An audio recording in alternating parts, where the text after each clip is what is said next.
Do livro Renovando Atitudes, psicografado pelo médium Francisco do Espírito Santo Neto, através do Espírito Hamed. Tema 47, de 54. Estado mental.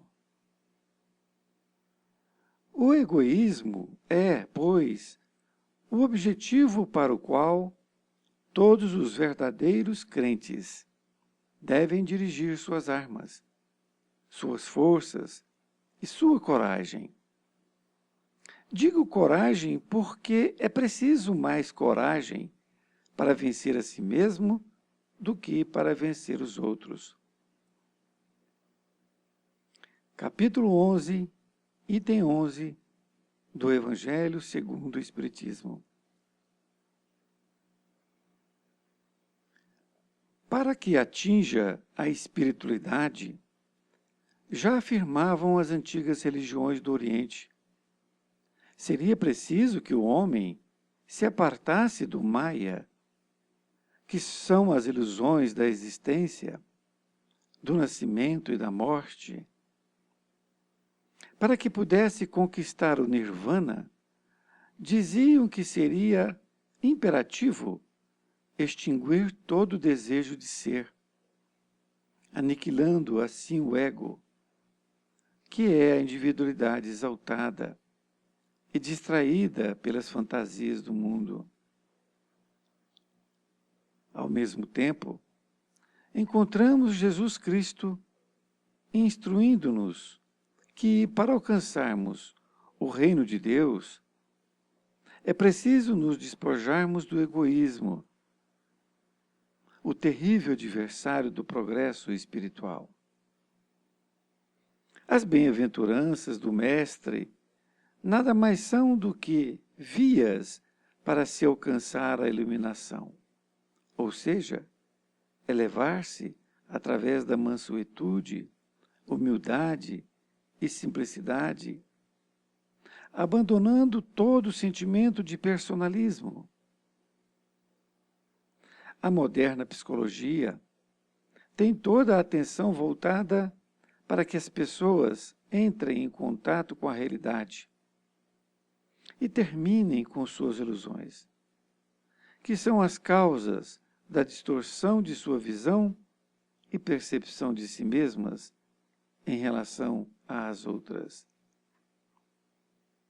O Maya das religiões orientais era tudo que impedia as almas de atingir o estado de bem-aventurados, também conceituado como Nirvana, ou o reino dos céus, conforme as diferentes denominações e crenças religiosas.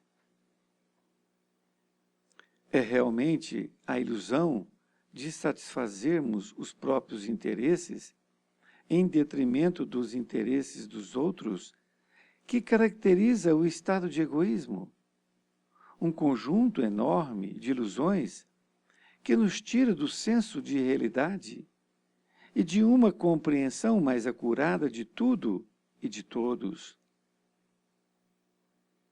Não devo ser contrariado, preciso controlar os outros, sou dono da verdade. Nunca poderia ter acontecido comigo. São atitudes ilusórias, herdadas por nós de crenças despóticas e prepotentes, filhas da egolatria, ou seja, do culto ao eu. As ilusões de tudo para mim, ou de tudo girar em torno de mim, vêm do interesse individualista, resquício da animalidade, por onde transitamos, em priscas eras, em contato com os reinos menores da natureza.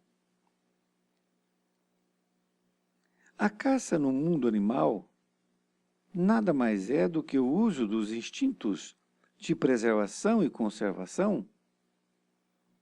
Felinos de grande ou pequeno porte, como, por exemplo, o leão e o gato, matam seres indefesos e cordiais, como o antílope e o beija-flor, para alimentar unicamente a si próprios e suas crias.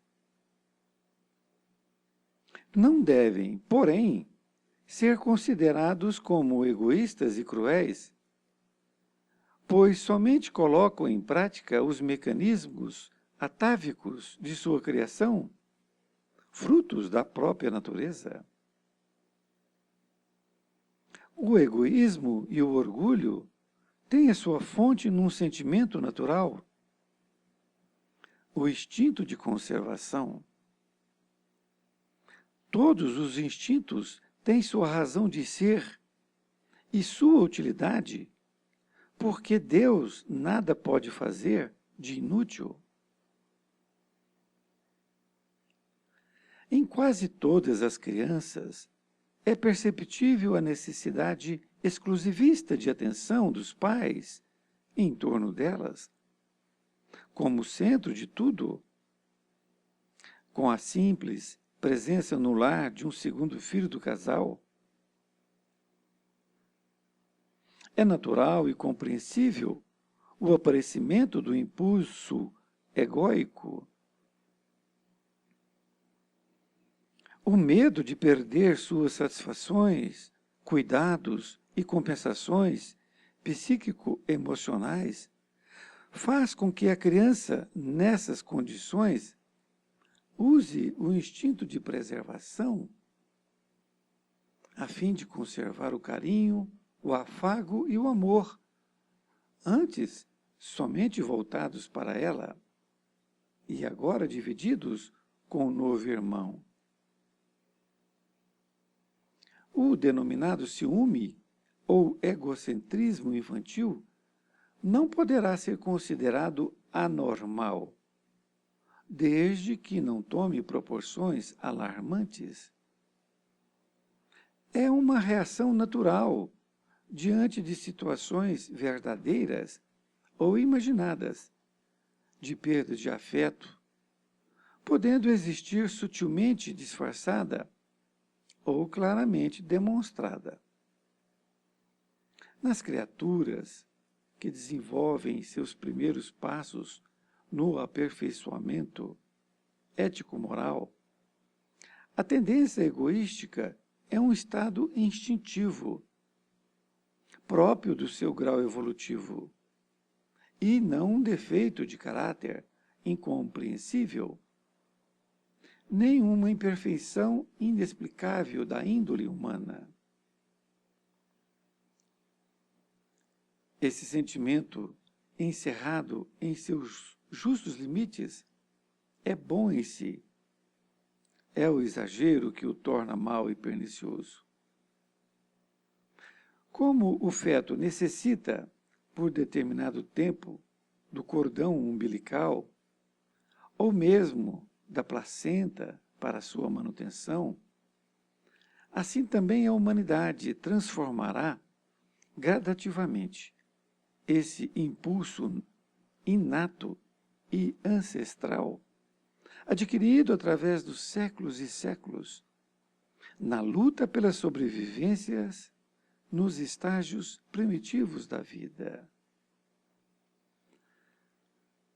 Essa mesma humanidade absorverá no futuro atitudes mais equilibradas e coerentes com seu patamar evolutivo, aprendendo a usar cada vez melhor seus sentimentos, antes somente instintos.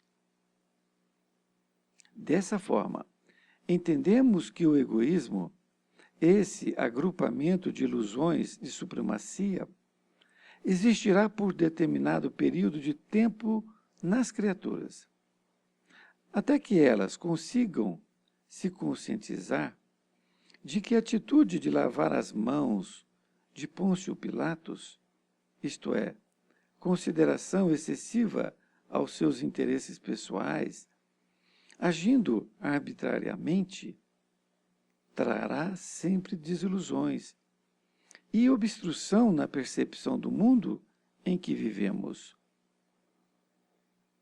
Já o exemplo do Cristo nos transfere a uma ampla realidade de que o amor é a única força capaz de nos trazer lucidez e equilíbrio no relacionamento conosco e com os outros.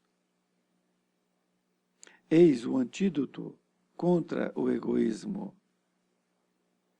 Não fazer aos outros o que não gostaríamos que os outros nos fizessem. Muito obrigado por ter me ouvido e espero encontrá-lo em próxima oportunidade. Fique com Deus.